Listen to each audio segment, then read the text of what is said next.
आलोचना तो भाषा आंदोलन के बीच बीच में होने लगी थी। जब मेरा ग्रोथ बढ़ने लगा, जब मेरा क्रेज बढ़ने लगा, लोगों में मेरी पॉपुलैरिटी बढ़ने लगी, तभी मेरा विरोध होने लगा था। और जो भाई साहब की बात करते हैं उनसे पूछिएगा, 21 तारीख को देखिएगा, आज भी उनका पोस्ट होगा कि मैं अपने कुछ साथियों के साथ पदयात्रा में जा रहा हूँ। भाई साहब की बात कर रहे हैं। मैं आपको क्लियरली बताना चाहूँगा, वो उनका जो स्वभाव है वह एक घृणित विकृत मानसिकता का स्वभाव है। उसकी कहानी शुरू होती है मेरे आंदोलन में आने से। देखिए, मेरी आलोचना अगर 2 साल बाद होती तो मैं स्वीकार करता कि चलो अब मैं राजनीतिक पार्टी बना चुका हूँ। मेरी जयराम जी आज मीडिया ब्रीफिंग कर रहे हैं, आज ही दिल्ली से लौटे हैं, क्यों गए थे दिल्ली? हाँ, दिल्ली इलाज के लिए गए थे और मीडिया से मुखातिब होने का भी कारण यही है कि हमें लगता है कि हम पब्लिक की प्रॉपर्टी बन चुके हैं। पब्लिक ने चंदा देकर मुझे चुनाव लड़ाया है, तब मेरा जीवन व्यक्तिगत नहीं रहा, तो इसलिए पब्लिक को जानने का अधिकार है। जानना इसलिए अधिकार है क्योंकि डॉक्टर का सख्त हिदायत है कि आगामी 10-15 दिन बिल्कुल वॉइस को रेस्ट करना है। और अगर हम पब्लिक को अपने बारे में नहीं बताएंगे तो शायद वो असमंजस की स्थिति में होगी। वह सुबह मेरे घर आ जाएगी, हमसे समस्या को लेकर आ जाएगी, और अगर हम उनकी समस्याओं को नहीं सुन पाएंगे, घर में नहीं रहेंगे, तो उनको भी बुरा लगेगा। तो इसलिए आज हम अपने बारे में भी थोड़ा बताना चाहेंगे। हालांकि स्थिति थोड़ा खराब है, रिपोर्ट है, और हालांकि सब चीज़ बताना नहीं चाहिए, लेकिन मैं बार बार कह रहा हूँ, मैं पब्लिक की प्रॉपर्टी बन चुका हूँ। लोगों ने मुझे चंदा देकर चुनाव लड़ाया है, तो लोगों की मुझसे अपेक्षाएं हैं। तो मेरा कुछ भी लाइफ पर्सनल रहा नहीं। तो फिलहाल दिल्ली में गए थे तो कुछ समस्याएं आई, जिसमें लंग्स और थ्रोट में इंटरनली, मतलब अंदर साइड से छोटे छोटे घाव, मतलब इन्फेक्शन कह सकते हैं। मैंने थोड़ा अभी मामूली घाव का रूप लिया है, ये सारे रिपोर्ट्स हैं। और मतलब उसका रीज़न यही है कि बोलना, अगर आप बोलने, और हम तो 1 साल पहले ही मुझे वार्निंग भी मिली थी कि आप अगर बोलेंगे तो थ्रोट का प्रॉब्लम होगा, और प्रॉब्लम हो चुका है। यानी कह सकते हैं कि हम जानबूझ के एक्सीडेंट अपना करवा रहे हैं। बस रीज़न है कि जनता, जब भी जनता समस्या लेकर आती है, हम भावनाओं में भर जाते हैं। चाहे पदाधिकारी रहो, चाहे कुछ भी रहो, हम तुरंत उनकी समस्याओं का समाधान करने के लिए प्रयास करने लगते हैं। तो इसलिए थोड़ा सा जनता से हम कुछ दिन के लिए माफ़ी चाहेंगे। इसलिए आज मजबूरी में अपना रिपोर्ट भी हम लेके आए हैं। हालांकि आज से पहले 2 सालों से मैंने कभी नहीं कहा, लेकिन ये सत्य है कि मेरा 29 साल की उम्र में मैं आपको बताना चाहूँगा कि जितना मैंने पूरी ज़िंदगी में दवा नहीं खाया है, मात्र इन 2 सालों में खाया। जितना मेरा ज़िंदगी में पानी नहीं चढ़ा उतना पानी इन 2 सालों में चढ़ा। जितना रोग मेरा पूरा जीवन में नहीं हुआ था, उतना इन 2 सालों में हुआ। तो फिलहाल लंग्स में और थ्रोट में अंदर साइड से छोटे छोटे, मतलब दाग कह सकते हैं या हल्का मामूली घाव कह सकते हैं, ये उसकी रिपोर्ट है। और उसके लिए 15 दिनों का विशेष परहेज है, उसी को फॉलो कर रहे हैं। और उसी के लिए दिल्ली गए हुए थे, लेकिन चूँकि विधानसभा का चुनाव भी है और अपना पर्चा भी भरना था, तो प्रोटोकॉल को फॉलो करते हुए आना पड़ा। हालांकि डॉक्टर की हिदायत थी कि अभी 2-4 दिन दिल्ली में रुकें, लेकिन उस प्रोटोकॉल को फॉलो करने के लिए आए हैं। तो जरा मतलब संगठन के कार्य में अभी एक्टिव नहीं रहेंगे क्या? देखिए, अब हमें लगता है यहाँ से विश्राम तो संभव नहीं है, लेकिन कुछ प्रोटोकॉल और कुछ मर्यादाओं का अनुपालन करना होगा। अगर आप डॉक्टर की बातों को नहीं मानते हैं, आप वकील की बातों को नहीं मानते हैं, तो शायद टीचर की बातों को नहीं मानते, तो नुकसान तो होगा। और साल भर पहले ही मुझे डॉक्टर ने कहा था, और उन्होंने थ्रोट को ही कहा था कि आप थ्रोट की गंभीर बीमारी से ग्रसित होंगे, और साल भर सामने रिजल्ट है वही है। हमने बातों को अनसुना कर दिया। जनता के आंदोलनों में व्यस्त रहें, धरनों में व्यस्त रहें, सभाओं में व्यस्त रहें, जनता के हक अधिकार की लड़ाई में व्यस्त रहें। तो ये कह सकते हैं 29 साल की उम्र में एक युवा है। जहाँ 70 साल का कोई विधायक होता है तो मामूली खरोच आता है तो सीधे साउथ इंडिया भाग जाता है, कलकत्ता भाग जाता है, तो दिल्ली भाग जाता है। लेकिन 29 साल का युवा जिसका पूरा कैरियर पड़ा है, लेकिन उसने कभी अपने जीवन की परवाह नहीं की। और आज 2 गंभीर बीमारियों से, फिलहाल मैं 2 नई गंभीर बीमारियों से आपको परिचय करवा रहा हूँ। 12 जो है वो पुरानी बीमारी हैं। इसमें तमाम आँख का भी रिपोर्ट है, आँख में भी इशू आया है, लीवर का भी इशू है, बहुत सारे इशू है, मतलब 1 दर्जन इशू है। लेकिन 2 इशू जो नए आए हैं वो थ्रोट का है और लंग्स का है। आगे सवाल कीजिए। आगे ये जो चीख ज़्यादा बात करते हैं, आप भाषण देते हैं, उसका कारण है क्या? वही कारण है जनता के लिए जो आप चीख करते हैं, मतलब वही आंदोलन में जाना, पब्लिक से मिलना, बातें करना, सभाओं में भाषण देना, वही कारण है। खास रहे उसी की वजह से क्या? अच्छा, जयराम महतो एक नए सिरे से राजनीति कर रहे हैं। पहले जिस टाइप का जेएसएससी का वैकेंसी निकलता है, उस टाइप से विधायक बनने के लिए वैकेंसी फॉर्म भरवा रहे हैं। जी, देखिए, हम लोग कुछ नया करना चाहते हैं, और नया करने के लिए राजनीति में है, इसीलिए अड़चने भी आ रही हैं। जब से हमारी पार्टी का रजिस्ट्रेशन कंफर्म हुआ है, लोग मतलब एक किसी नवजात पर चील कौवे झपट्टा मारते हैं, उसी तरह का नए जीव की तरह हम एक कोई नया जीव हैं, कोई छोटा सा हम पक्षी हैं, एक छोटा सा जीव हैं, और बाकी जो राजनीतिक दल, उनके साजिशकर्ता, कुछ यूट्यूबर्स एक झपट्टा मार रहे चील और गीद की तरह। जब से मेरी पार्टी का रजिस्ट्रेशन हुआ है, स्वाभाविक है आपके मन में भी कुछ नाम आते होंगे, तो इन चुनौतियों से कैसे निपटे उसके लिए भी हम लोग तैयार हैं। लेकिन जेन्युइन सवाल है जयराम जी, आप आंदोलनकारी का पार्टी कहते हैं, गरीब लोगों का पार्टी कहते हैं, और फिर फॉर्म भरने के लिए 5,000 दे रहे हैं। देखिए अनिल जी, आप अगर है तो आप मेरे फॉर्म में कहीं नहीं लिखा है कि हम 5,000 डिमांड किए हैं। किसी भी प्रत्याशी ने अगर फॉर्म 5,000 रुपए के लिए लिया है तो मैं सख्त हिदायत दूंगा कि वापस कर देंगे, वो आए और वापस मांग ले। सबसे पहला बात, जब आप पार्टी में आते हैं, देखिए कोई भी पार्टी को चलाने के लिए 4 क का होना बहुत जरूरी है। अगर 4 क को आप महत्वपूर्ण नहीं देते हैं तो आप कभी पार्टी नहीं चला पाएंगे। 1 क से होता है कार्यालय, 1 क से होता है कार्यकर्ता, 1 क से होता है कार्यक्रम, और 1 क से होता है कोष। बिना कोष का कोई राजनीतिक पार्टी नहीं चलता है अनिल जी। तो सुनिए, हमारे पार्टी का संविधान, जो भारत का जो संविधान है ना, जहां 1951 आर्टिकल के तहत जब आप पार्टी का रजिस्ट्रेशन करते हैं ना, तो वहां आपको तमाम अनुच्छेद बना के देने होंगे कि आप कई साल में मीटिंग करेंगे, कितने महीनों में आपकी जिला की मीटिंग होगी, आप जो सदस्य बनाएंगे उसका शुल्क क्या होगा, ये संवैधानिक है। तो सबसे पहले जो जान वो राजनीति को नहीं जानते हैं, जो गला फाड़ के चिल्ला रहे हैं, हल्ला कर रहे हैं। हमारे पार्टी के संविधान में जो दिल्ली के चुनाव आयोग से मान्यता प्राप्त है, वहां स्पष्ट शब्दों में लिखा है कि जो हमारी पार्टी में केंद्रीय पदाधिकारी, केंद्र सदस्य होंगे, उनको 5,000 रुपए शुल्क वार्षिक लिए जाएंगे। जो जिला में होंगे उनको 3,000 शुल्क लिए जाएंगे, जो प्रखंड और पंचायत में होंगे उनको 2,000 रुपए शुल्क लिए जाएंगे। उसके बाद अगर मान के चलिए कोई अगर केंद्र में भी नहीं है, कोई अगर जिला में भी नहीं है, तो कोई भी पार्टी, आपको भी मालूम है, कोई स्कूल रहे, कोई अस्पताल रहे, चाहे कोई चैरिटी रहे, कोई संस्था रहे, वो डोनेशन से चलती है। और डोनेशन कोई गलत चीज नहीं है।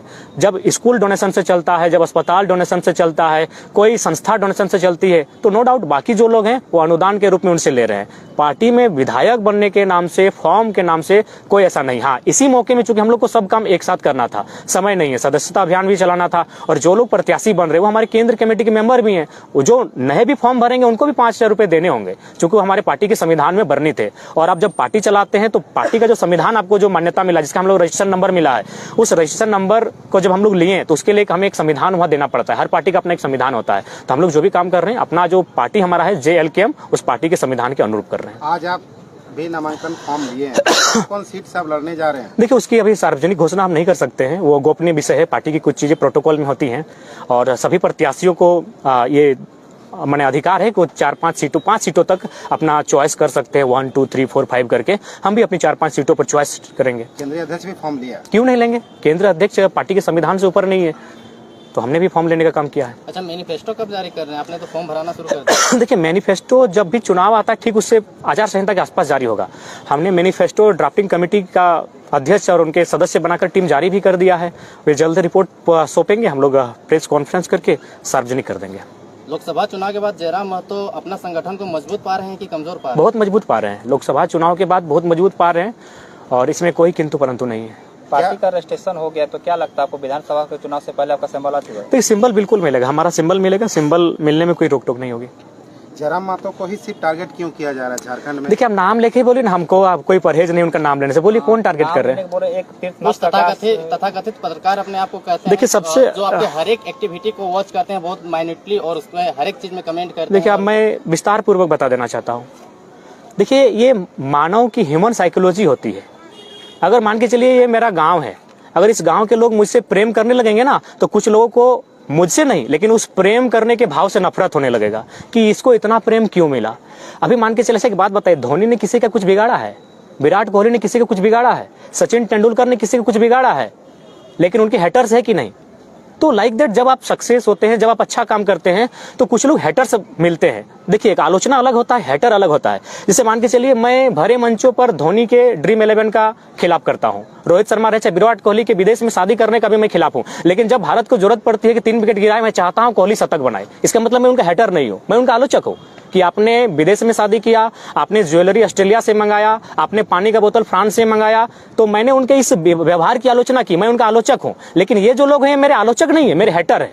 अगर आप मेरे आलोचक थे तभी तो 8,000 रुपए अंगद नायक को नहीं दिए तो सवाल उठाया। नहीं, आप बिल्कुल उनके परिवार को, सबसे पहली बात उसकी भरपाई कोई नहीं कर पाएगा। लेकिन आप सच्चाई जान लीजिए, जब वो घटना घटी थी उस समय हम लोग जितना सहयोग पड़ा था, बहुत सहयोग किए थे, और आगे भी हम लोग का कोई। अच्छा, एक बात बताए, नरेंद्र मोदी 3 बार प्रधानमंत्री बने, क्या भारतीय जनता पार्टी के कार्यकर्ता या फिर कोई अन्य दल के कार्यकर्ता सड़क किसी दुर्घटना में घटना नहीं होता है? क्या कोई ऐसा पार्टी है जो किसी परिवार के लिए ऐसा खड़ा होता है। तो देखिए, हमने भी, जब हमारी पार्टी कोई विधायक नहीं है, हमारा पास कोई स्रोत नहीं है, उसके बावजूद हम लोग हमेशा खड़े रहे उस परिवार के साथ। लेकिन कुछ लोग हैं जो मतलब दिग्भ्रमित करने का प्रयास करते हैं। और जा रहा था कि आप उसको परिवार को 8,000 महीना, नहीं, ऐसा कोई स्टेटमेंट है तो आप दिखा दीजिए, मेरे जुबान से अगर कोई स्टेटमेंट है तो दिखाइए। नरेंद्र मोदी 3 बार प्रधानमंत्री बन गए, तो आज तक उनके राजनीतिक दल से कितने लोगों का घटना घटा। जेएमएम आज इतनी बड़ी पार्टी है, उनके दल से कितने लोगों ने शहादत दिया है, कुर्बानी दिया है। देखिए, परिवार की मुसीबत में साथ आना, ये स्टेटमेंट है, और आगे भी हम लोग खड़ा रहेंगे, भले उसके परिवार हमारी क्या बोलती है। उसके बाद देखिए, जहां तक आप जिस भाई साहब की बात कर रहे हैं, मैं आपको क्लियरली बताना चाहूंगा, वो उनका जो स्वभाव है वह एक घृणित विकृत मानसिकता का स्वभाव है। उसकी कहानी शुरू होती है मेरे आंदोलन में आने से। देखिए, मेरी आलोचना अगर 2 साल बाद होती तो मैं स्वीकार करता कि चलो अब मैं राजनीतिक पार्टी बना चुका हूं। मेरी आलोचना तो भाषा आंदोलन के बीच बीच में होने लगी थी, जब मेरा ग्रोथ बढ़ने लगा, जब मेरा क्रेज बढ़ने लगा, लोगों में मेरी पॉपुलैरिटी बढ़ने लगी, तभी मेरा विरोध होने लगा था। और जो भाई साहब की बात करते हैं, उनसे पूछिएगा, 21 तारीख को देखिएगा, आज भी उनका पोस्ट होगा कि मैं अपने कुछ साथियों के साथ पदयात्रा में जा रहा हूं, कुछ साथियों के साथ। जबकि 17 तारीख को, 4 दिन पहले, धनबाद और बोकारो में 250 लोगों का मीटिंग था। हम लोग का ये रणनीति था कि तेलमोचो ब्रिज का एक साइड हम लोग जाम कर देंगे 72 घंटा के लिए, अगर भाषा वापस नहीं होता है तो।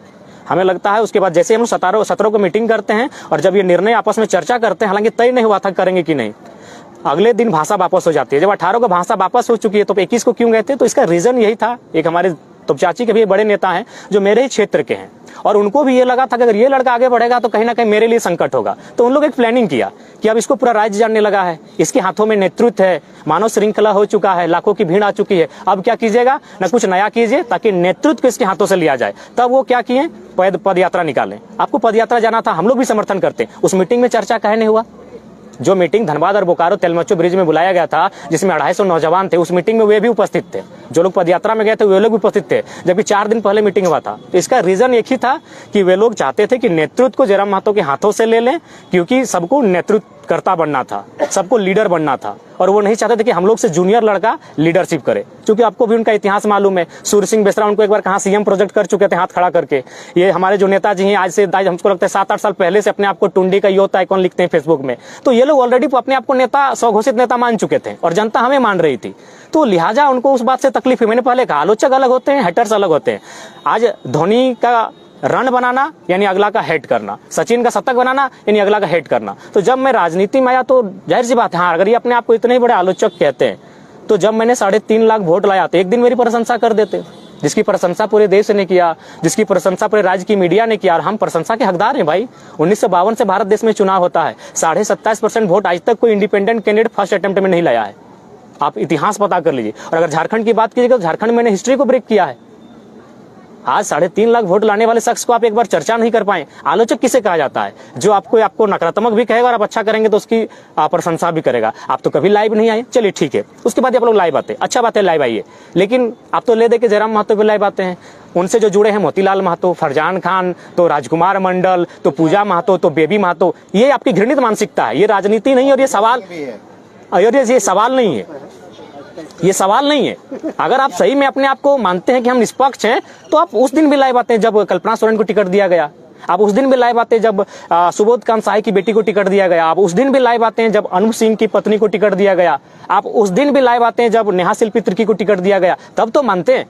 क्या लगता है ये लोग कहीं से प्रेरित है? नहीं, फंडिंग है। आप कहिएगा तो, चूंकि जो लोग उनको मिलाने का काम किए उन लोग बोलने के लिए तैयार है, लेकिन वो थोड़ा सा हमने कहा कि नहीं, रिश्ता खराब मत कीजिए। तो आप ही बताइए ना भाई, आप आते ठीक है, एक दिन आप बीजेपी को लेकर लाइव आते, आप एक दिन जेएमएम को लेकर लाइव आते, एक दिन आरजेडी को लेकर लाइव आते, एक दिन जेडीयू को लेकर लाइव आते, एक दिन कांग्रेस को लेकर आते, उसके बाद एक दिन जयराम महतो और जेलगम को लेकर आते, लोग आपको मानते हैं। आप तो हाथ धो के पीछे पड़े। इसका मतलब यही है कि घृणित और विकृत मानसिकता और नफरत का जो भाव। आपके फोन और टी शर्ट पे भी नजर रखा जा रहा है। लोग यहाँ लोग रेंज रोवर में घूम रहे हैं, लोग राज्य को लूट के चले गए, करोड़ों की संपत्ति लूट के चले गए, धनबाद से कोयला लूट के चले गए, कोई सवाल नहीं हुआ। तो आप चाहिए टी शर्ट को हिसाब लीजिए, 800, 700, 900 यही टी शर्ट होता है। हम लोग बोले तो, हम जब दिल्ली गए थे, हम लोग एक थोक में 6-7 टी शर्ट वहां से लेके आए थे, क्योंकि एक के बदले एक इस टाइप का ऑफर था, करोल बाग से लेके आए, जाइए पता कर लीजिए। तो इसे कहीं ना कहीं एक घृणित व्यवहार कहेंगे, और वही जो नेतृत्व नहीं चाहते थे कि उनसे जूनियर लड़का नेतृत्व करे। बोलिए एकदम लॉजिकली, आप किसी से पूछ लीजिए, मानव श्रृंखला से लेकर अब तक आखिर वो लोग पद यात्रा में क्यों गए थे? अगर 17 तारीख को अभी पोस्ट अभी भी है कि मैं अपने कुछ साथियों के साथ पदयात्रा में जा रहा हूं, और जाते जाते क्या हुआ, जेबीएसएस का लेटर जारी होने लगा सीएम के नाम से, तो कभी अनशन के लिए। क्या है भाई, जब आप कुछ साथियों के साथ अपना पर्सनल जा रहे हैं तो फिर जेबीएसएस बीच में क्यों आ गई? उस समय जेबीएसएस हमारा संगठन था। जयराम को इससे ज्यादा नफरत झेलना पड़ेगा चुनाव के समय में? नहीं, हम लोग तैयार हैं, और हम अपने नफरत करने वालों से भी कहेंगे धीरज रखिए। हम सुरेश महतो के वंश में से आते हैं। सुरेश महतो की यही हत्या हुई थी। हत्या होते होते उन्होंने कहा, अरे अभी जिंदा हैं, मार के तो जाओ, बच गए तो ठीक नहीं होगा। जब उनको मारा गया तो पूरा भौरा में जश्न मनाया था उनके दुश्मनों ने। तो जो लोग नफरत करते हैं, धीरज रखिए, हमारी भी आयु जब निकट आएगी हम आपको भी जश्न का मौका देंगे। अभी कुछ साल जीने दीजिए। आप जो नफरत करने वाले हैं उनकी नफरत को भी स्वीकार करते हैं। अब आप बात करते हैं यूट्यूबर्स की। आए थे हमारे पास, उनका सीधा आरोप था कि ढुलू साहब 1 करोड़ लिए हैं, हमको 10 लाख चाहिए। हमने कहा भाई ये मिथ्या है, छोड़िए। हमारे का अभिनेता का नाम है, उनका भाई साहब देवानंद भाई साहब हैं, एक सिने स्टार अशोक कुमार भाई साहब, इस तरह करके कुछ नाम है उन लोग का। आए थे, और उसके बाद भी उन लोग को कौन मैनेज किया? वो लड़का तैयार है, वो लड़का कपूरिया का है, लेकिन वो है कि वह एक जेएमएम के बड़े नेता का रिलेटिव है। तो हम बोले नहीं, रिश्ता मत खराब करो मेरे कारण। वो बोलने के लिए भी तैयार है कि उनको हम कहाँ पैसा दिए हैं, कहाँ उनको वीडियो बनाने के लिए भेजे हैं, उनके साथ हम क्या क्या किए हैं। तो ये पैसा नहीं दी इसलिए आप जी मांगे जयराम महतो पर भी तो आरोप लगता है, तो आपके पास कुछ प्रूफ है कि ये लोग पैसा उठाया है? हाँ प्रूफ, हाँ बिल्कुल आपको प्रूफ दिला देंगे। आप बोलिएगा तो अभी टेलीफोनिक बात करा देंगे। लेकिन मैंने कहा छोड़िए, कहा ले दुश्मनी मोल लीजिएगा, क्योंकि जेएमएम के नेता के रिलेटिव हैं जिन्होंने उनको लाइन अप किया। उससे भी उनसे हमारी कोई शिकायत नहीं है।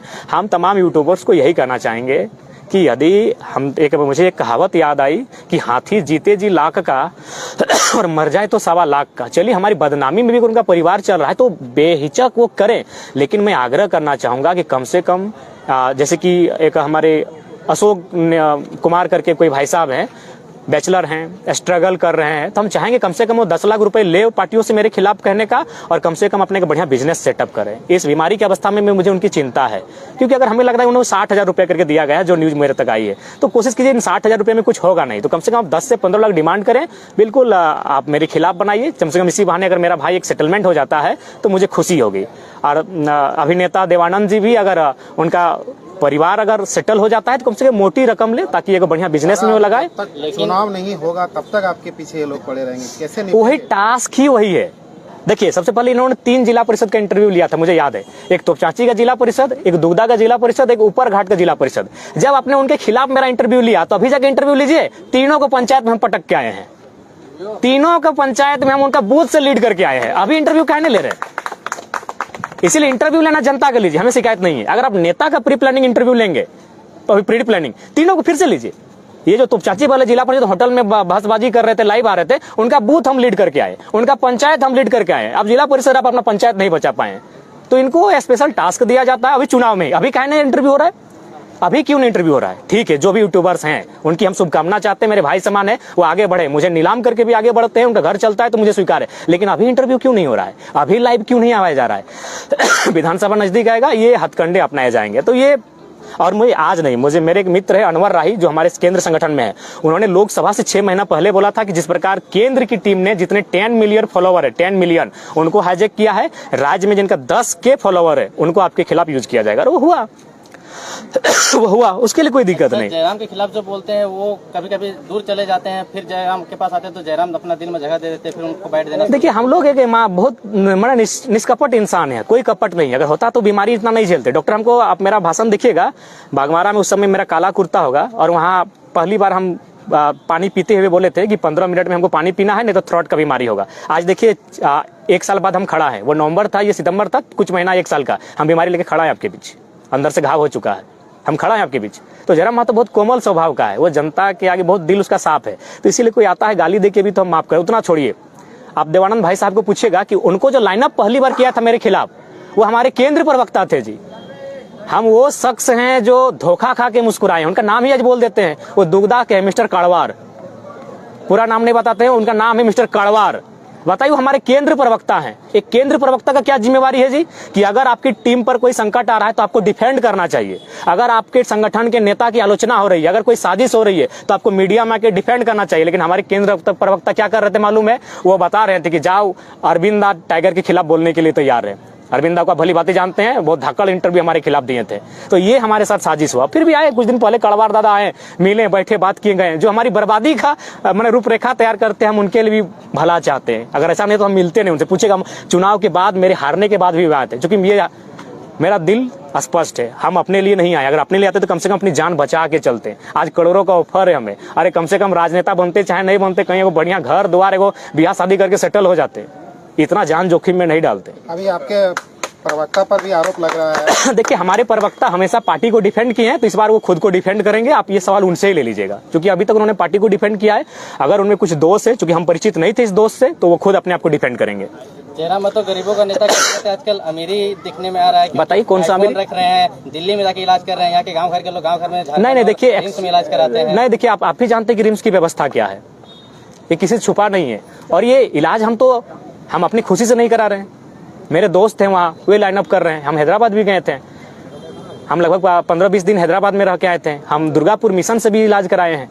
सवाल यहाँ जब जीवन पे आन पड़ती है तो बहुत सारे लोग आते हैं जो आपको चाहते हैं, वो खर्च करने के लिए तैयार होते हैं। तो इसमें इलाज से आप देखिए, आप किसी के इलाज से अगर गरीबी अमीरी को जोड़ेगा तो बड़ा दुर्भाग्य है। दादा, एक विधानसभा से 15-20 लोग ने फॉर्म लिया, जमा भी किया, कैसे आप चयनित कीजिएगा कि उनको उम्मीदवार उतारिएगा? देखिए, टीम तय हुए हैं, वो टीम ही तय करेगी कि मैंने कैसे चयन करना है। संसदीय बोर्ड है, स्क्रीनिंग कमेटी है, समन्वय समिति है, वो टीम ही है और टीम के माध्यम से ही तय होंगे। क्या आगे जो आपकी सभाएं वो क्या होगी कि रद्द हो जाएगी? देखिए, अभी फिलहाल तो हम स्थिति में नहीं है कि आप 10 दिनों तक हम लॉर्ड वॉइस में बोल सके। और ये 13 तारीख है, और 13 के बाद हम मीडिया से दर्शन हम 25 तारीख के बाद ही देंगे।